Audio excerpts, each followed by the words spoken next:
The scene shifts to Pado Castle, the headquarters of the Domination Guild.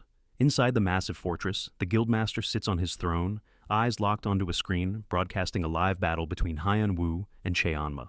The moment he witnesses Hyeon-Woo's devastating kick of destruction, he can't hold back his emotions. No doubt about it, that man is master, he thinks. Suddenly, memories from the past flood his mind. Back when he was alone, cornered, and beaten by monsters inside the tower, he was on the brink of despair. But just when everything seemed lost, someone appeared. Someone who saved him. Someone who taught him how to fight. The very first person he ever called master. The memory stirs something deep inside him. He misses his master. He wants to see him again. Soon, several of his subordinates enter the room. Which areas are left? The guildmaster asks. The Eastern Dungeon, currently held by the Hyeon Guild, one of them replies. If we take that, the entire Chinese region will belong to the Domination Guild. The guildmaster nods, a sly grin forming on his face. Wrap it up in 1 month, he orders. I'll make my move when my master returns to this world. I swore to create a kingdom worthy of him. With a faint blush, he murmurs to himself, I need to hurry. I have to see him again. The scene transitions to Gimpo International Airport. Hyeon-Woo has just landed in Korea. A massive crowd awaits, journalists and fans lined up to welcome him. He never expected this kind of reception. Reporters bombard him with questions, especially about the rift that recently appeared in Japan. Overwhelmed, Hyeon-Woo lets out a long sigh. What is going on here? He thinks. He raises his hand, trying to calm the crowd. Everyone, please relax. If you have questions, direct them to Sae-hyun over here. Caught completely off guard, Sae-hyun freezes in panic. Why me? He thinks in disbelief. Meanwhile, Hyeon-Woo casually slips away from the chaos, leaving Sae-hyun stunned. Back at Sae-hyun's apartment, Hyeon-Woo, now annoyed from all the unexpected trouble, is suddenly shocked once more. A woman he once saved is standing there. Hongrin is awake. She bows her head respectfully. I want to thank you again, she says softly. You saved my life. Hyeon-Woo is momentarily speechless. Hongrin, this woman. I rescued her from the Ares Guild. He already looked into her background. She's an executive of the Domination Guild. She was captured by the Ares Guild during a battle to defend her dungeon. Despite being tortured, she survived. But that's not what shocks Hyeon-Woo now. He immediately asks, That tattoo on your hand? What does it mean? Hongrin gently touches the tattoo and replies, It's the symbol of an executive in the Domination Guild. Our leader told us it means we all live under the same sky. Hyeon-Woo's expression shifts, shock, then unease. The sky? What does that mean? Cold sweat starts to form on his brow. Hongrin continues. He said, No one stands above you. The only thing above is the sky. Everything else is beneath you. Suddenly, Hyeon-Woo slams the table, startling Hongrin. Did I say something wrong? She asks, frightened. He composes himself and says, No, you didn't. But deep down, he thinks, the one who was wrong was me. Back then, I believed in all that nonsense without question. He reflects on his time in the tower. I followed everything from web novels and anime like it was the answer to life. I suffered like some naive teenager obsessed with cartoons. Anger boils inside him, and then it hits him. Why? Is the person I saved now the leader of the Domination Guild? He fixes his gaze on Hongrin and says in a deep, firm voice, When you return to the Domination Guild, tell your leader this. Don't come looking for me. Never. A few days later, Hyeon-Woo was invited to appear on the TV show All About Hunters. His 3 friends, who were watching the show, were shocked to see him on screen. Seo Yong, clearly confused, asked, Why is Hyeon-Woo up there? Sae-hyun, acting indifferent, replied, He said he had something to announce. I don't really know, just that it was important. Seo Yong pressed further, still confused. What's going on with you? Is something wrong? On the show, Hyeon-Woo appeared with a serious expression and didn't waste any time. I'm just here for a bit of publicity, he said bluntly, pointing directly at the camera. I've just created a new guild, and we're now recruiting members, so if you're interested, sign up. After the show, Hyeon-Woo returned to his apartment, only to be stunned by the mountain of application letters waiting for him. They were piled up like a mountain. Standing beside him, Sae-hyun glanced at the stack and said, Yeah, don't expect me to help with all that. Hyeon-Woo simply replied in his head, Well, at least I'm not doing this alone. Hours later, Si-hyun, Seo Yong, and Seo Kwon, the leader of one of Korea's top guilds, were all still there, helping Hyeon-Woo sort through the endless paperwork. They sat around a large table, completely covered in documents. Eventually, curiosity got the better of Seo Kwon. Hyeon-Woo, why are you even starting a guild? It's a hassle and definitely not easy. Hyeon-Woo replied casually, I just want to earn some money. Raiding labyrinths pays well, and if I manage my own dungeon, the cash will keep rolling in on its own. Si-hyun raised an eyebrow. But don't you already have more than enough money? Seo Yong chimed in. Maybe he's like this because he had a tough childhood. Soon after, the new hunter interviews began. In one interview, Hyeon-Woo rejected a candidate. The applicant didn't take it well and protested, Among C-rank hunters, I'm one of the strongest. Did you even read my resume properly? Clearly irritated, Hyeon-Woo snapped back, I did read it, but if I don't like you, what are you going to do about it? He told the applicant to leave, leaving the others in the room confused, especially since the hunter had a reputation for clearing sea-level dungeons with ease. But Hyeon-Woo had his reasons. While the applicant's physical abilities checked out, his status revealed a strong tendency towards selfishness. That alone was enough for Hyeon-Woo to reject him. He realized then that the recent upgrade to his status authority skill was actually useful, something he had previously written off as pointless. But now, during interviews like this, it proved to be a valuable tool. After carefully reviewing each applicant's status one by one, Hyeon-Woo finally accepted 21 new members. After the interviews were over, Hyeon-Woo and Se-hyun sat in the car, heading somewhere. Se-hyun was surprised that Hyeon-Woo managed to finish all the interviews in just an hour and a half, despite the huge number of applicants. Hyeon-Woo casually replied, I just picked the ones who weren't in it for the money. That alone was enough. Still curious, Se-hyun asked, You chose them based on their experience, right? Hyeon-Woo shook his head. Nope. As long as they have decent ability, that's fine. If there's a fight, I'll handle it myself. He continued. Come to think of it, not a single S-Class applied. Se-hyun pointed out that S-Class hunters are rare. There are only about 5,000 of them worldwide. Hyeon-Woo was surprised. Wait, 5,000? That sounds like a lot. So, what's your ranking among them? Se-hyun calmly replied. This quarter, I'm ranked 163. Seo Kwon is 175. Seo Young's 161. Hyeon-Woo commented, Not that high, huh? Se-hyun explained, Once you hit the top 200, everyone starts paying attention. It gets noisy, and people start flocking to us. Hyeon-Woo said, I once saw a list of the top S-Class hunters on YouTube, but a lot of the names just disappeared. Why is that? Se-hyun answered seriously, Because they're dead. Hyeon-Woo asked again, But aren't S-Classes supposed to be strong? How are so many of them dying? Se-hyun explained, Most of them die trying to find ST plus level artifacts. To level up, they need to leave the tower and gain EXP. Usually they can only climb 3 levels from where they start. If they want to go higher, they have to go deep into the labyrinth to find those ST plus artifacts. Hyeon-Woo asked, So labyrinths are basically the graves of S-Class hunters? Se-hyun nodded. Exactly. And it's not just the labyrinths. Some hunters don't search for artifacts. They just kill others who find them. There are a lot of hunter-on-hunter killings out there. Hunters who kill other hunters like that are called hunter-killers. Many of them end up being removed from the official S-Class list.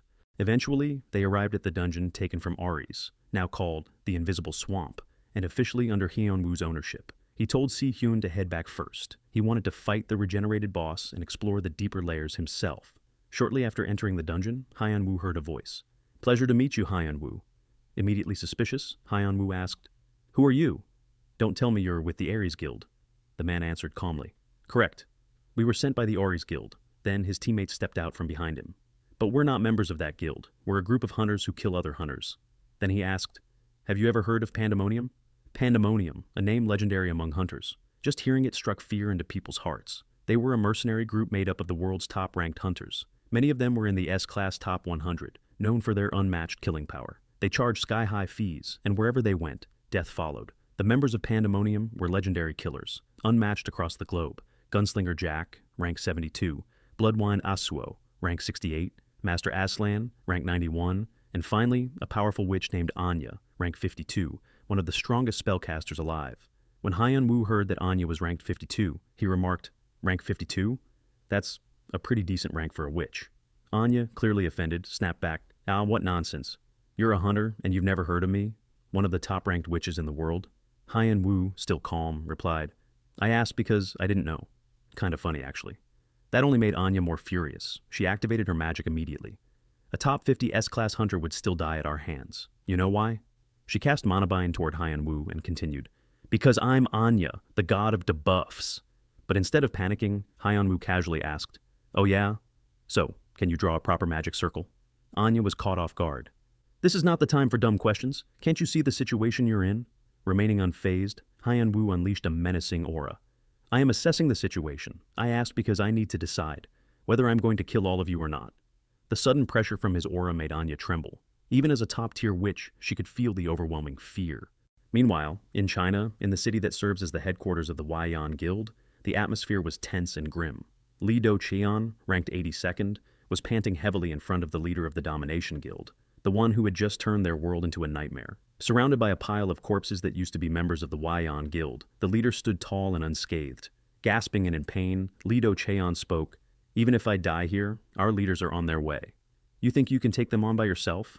But the leader of the Domination Guild merely smiled at Lee Do-cheon's bluff. Irritated, Lee Do-cheon charged at him with his sword, closing the distance in a flash. The leader swiftly dodged his strike and said, "Such a shame. That kind of skill is wasted on someone like you. But no matter, I'm in a hurry to meet the master." Without giving Lee Do-cheon a chance to react, he activated the destruction skill, one he had learned from Hyeon-Woo. In an instant, Lee Do-cheon collapsed, defeated. Back in Korea, Hyeon-Woo had just arrived at the Orang Guild headquarters in the Gwangjin district. But this time, he wasn't alone. He was dragging behind him the last remaining member of Pandemonium, Anya. "I brought someone who can fix your magic circle," Hyeon-Woo said casually to Seo-young. Still sobbing, Anya asked, "Can I leave after I fix it?" "We'll see," Hyeon-Woo replied. "Depends on how good your work is." As Anya began repairing Seo-young's magic circle, Seo-young couldn't hold back her curiosity. "Hey, isn't she Anya, ranked 52nd in the world?" Surprised, Hyeon-Woo muttered, "Huh, I guess she really is a famous magic user, huh?" Seo-young continued, "She was expelled for becoming a hunter-killer. How can you bring a criminal here?" With his usual calmness, Hyeon-Woo replied, "Once again, Ares Guild sent her team after me. She's the only one I could bring back." Seo-young looked even more shocked. "Her team? Don't tell me Pandemonium was after you, and you beat them all?" Hyeon-Woo simply nodded. Seo-young, still in disbelief, asked again, "But your abilities aren't even at a level that could beat Pandemonium." Hyeon-Woo sighed. "Yeah, I think there's something weird about my powers too. But hey, that's what it says on the info screen." He added, "Anyway, she'll do a good job if you scare her enough. Don't worry, she's the type who'll do anything to survive." Then Hyeon-Woo told Seo-young to keep an eye on Anya while he stepped out. "Where are you going?" Seo-young asked. "I got a gift," he replied. "Time to return the favor." He stopped by a convenience store, bought something, and looked up at the tall Ares Guild building. "I need to give them a little thank you gift," he muttered. When he arrived at Ares Guild HQ, their members blocked his path, telling him to leave. Hyeon-Woo calmly asked, "Your boss is in, right?" He pulled something out of the bag he just bought. "I came to give him a gift. I mean, no one's going to report me for using this, right?" He took out a toy hammer. Without hesitation, Hyeon-Woo started whacking Ares Guild members with the toy hammer. Despite being a toy, the blows clearly hurt. A lot. Inside the guild leader's office, one of the subordinates frantically called the boss. Even though he told him it was just a toy hammer, the pain in his voice said otherwise. The guild leader sighed. "Hyeon-Woo, that lunatic. But he's not your average lunatic. Who the hell storms an office wielding a toy hammer? If word of this gets out, Ares Guild's reputation will tank. Should I ask for help from headquarters?" Number. If I do that, they'll think the Korean branch is incompetent and start questioning my position. Before the guild leader could figure out how to handle the situation, Hyeon-Woo had already smashed through the door. The sudden intrusion left the guild leader shocked as he quickly stood up. With a calm expression, Hyeon-Woo walked toward him and said, "Long time no see. How have you been?" Without giving the guild leader a chance to react, Hyeon-Woo swung his toy hammer straight into his face. "Let's start with one hit, then we talk." The blow sent the guild leader flying backward, crashing into the bookshelf behind him. Hyeon-Woo continued, "Not long ago, I asked for compensation. But instead, you sent hunter-killers after me. Are you that desperate to die?" Realizing that Pandemonium had been defeated by Hyeon-Woo, the guild leader finally asked, "What do you want for compensation?" Hyeon-Woo grinned. "Glad you're the one offering this time. Get the money ready. How about 20 billion won this time?" Grudgingly, the guild leader replied, "I'll prepare it." Hyeon-Woo placed the toy hammer gently on the guild leader's head and said, "I don't care how many people you send to attack me, but every time you do, make sure you send the compensation along with them. Now, you better call an ambulance unless you want your men to die." After Hyeon-Woo left, the guild leader fumed with rage and swore to take revenge. Since Pandemonium had failed, he needed someone on a completely different level. He couldn't ask for help from Ares Guild HQ, but he had another plan. He would go to China and bring back someone from there. The Emperor Dragon, an S-class hunter, ranked 5th in the world. At the same time, a nightmare was unfolding elsewhere. A climber had just destroyed the 8th floor of the tower. She was a woman with long white hair, horns, and an elven-like appearance. She was fighting the guardian of the 8th floor, who now looked like he was at his limit.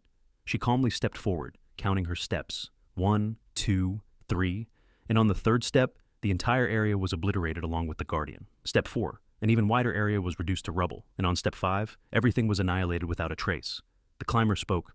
"So this time, extinction comes at step 5, not 10. With the 8th floor destroyed, she turned her eyes toward the next stage, the 9th floor, Earth. Guarded by Hyeon-Woo. Leading her yokai army, she marched forward and said, "Let's make this gamble a bit more exciting." Back on Earth, the internet was buzzing. News was spreading fast. 47 ambulances had been spotted at Ares Guild's branch office. Sai-hyun, standing beside Hyeon-Woo, asked, "If Ares sues you, you could be arrested. Aren't you worried at all?" While looking at the news headlines, Hyeon-Woo replied, "They were the ones who threatened me first. I was just defending myself. Besides, I used a toy hammer. Who's gonna take that seriously?" Sae-hyun countered, "How many people have been hospitalized because of that toy hammer again?" Hyeon-Woo told her not to worry. Then suddenly, something crossed his mind. "Oh crap, I've got a seminar. I can't be late, or I'll get fined." Confused, Si-hyun asked, "A seminar? You mean the beginner seminar they offered you in Japan? Didn't you say it was too much of a hassle?" With a grin and a sparkle in his eye, Hyeon-Woo replied, "They're paying me 50 million won. With that kind of money, anyone would feel motivated." This video ends here, but the story isn't over yet. Don't forget to like and subscribe so you won't miss the next part.